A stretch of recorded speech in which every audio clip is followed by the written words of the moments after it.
बहुत बार ये प्रश्न उठता है कि टी एच ई दा को कब हम दा पढ़ें और कब हम दी पढ़ें। तो इसके लिए एक सरल सी बात है, टी एच ई दा के बाद या दी के बाद जो शब्द या वर्ड आता है उसकी प्रोनाउंसिएशन स्वर शब्दों से शुरू होती है। प्रोनाउंसिएशन की ध्वनि इंपॉर्टेंट होती है। यदि ध्वनि स्वर में आती है तो हम दी पढ़ेंगे। यदि किसी शब्द के उच्चारण से पहले जो ध्वनि है वो व्यंजन यानी कॉन्सोनेंट में आती है तो हम वहां पे टी एच ई को दा पढ़ेंगे। जैसे टी एच ई, इसके पहले लिखा है आर्मी, तो यह आर्मी है तो यह आ या ए आ रहा है। इसके प्रोनाउंसिएशन में जो पहला अक्षर है आ रहा है, इसलिए यहां हम इसे पढ़ेंगे दी आर्मी।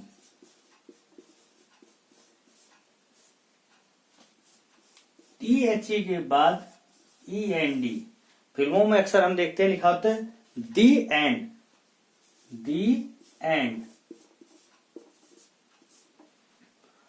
तो यहां एंड के लिए ए से स्टार्ट हो रहा है तो यहां दी एंड पढ़ेंगे। और यदि कुछ शब्द ऐसे आते हैं जैसे टी एच ई के बाद बुक, अब बी ये बा से चालू हो रहा है यानी कि कॉन्सोनेंट से, व्यंजन से स्टार्ट हो रहा है। इसका मेन हम स्वर हमने पढ़े हैं, स्वर होते हैं हमारे ए ई आई ओ you. A E I O you से ज्यादा इनके जो ध्वनि होती है, उच्चारण के समय जो ध्वनि निकलती है वो महत्वपूर्ण होती है। तो जब हमारी उच्चारण से पहले ध्वनि यदि स्वर में होगी, वोवल में होगी, तो हम दी पढ़ेंगे। यदि कॉन्सोनेंट की ध्वनि होगी तो हम उसे द पढ़ेंगे। जैसे इसे पढ़ेंगे हम द बुक, द चेयर। लेकिन कुछ वर्ड हैं, जैसे अगला उदाहरण हम लेते हैं यूनिवर्सिटी। यदि यूनिवर्सिटी के पहले हम टी एच ई लगा देते हैं तो हम इसको दा पढ़ेंगे या दी पढ़ेंगे। देखिए, यदि हम स्वर अक्षरों के हिसाब से, वोवेल्स के हिसाब से चलें तो vowels A E I O you 5 होते हैं।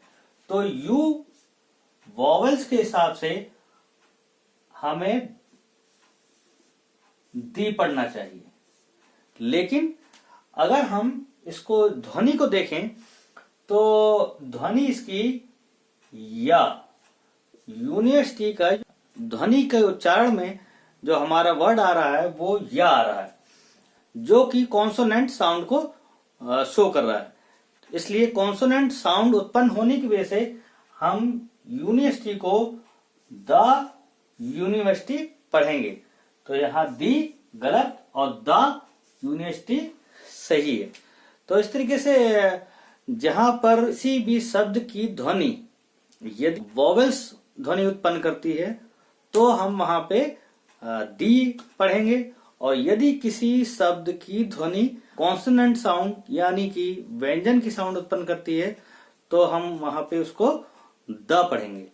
और यदि हिंदी के अल्फाबेट के हिसाब से यदि हम पढ़ें तो आ से लेके आह तक स्वर होते हैं और का से लेके ज्ञा तक व्यंजन यानी कि कॉन्सोनेंट होते हैं। तो इस तरीके से हम दा और दी पढ़ने के डिफरेंस को आसानी से समझ सकते हैं।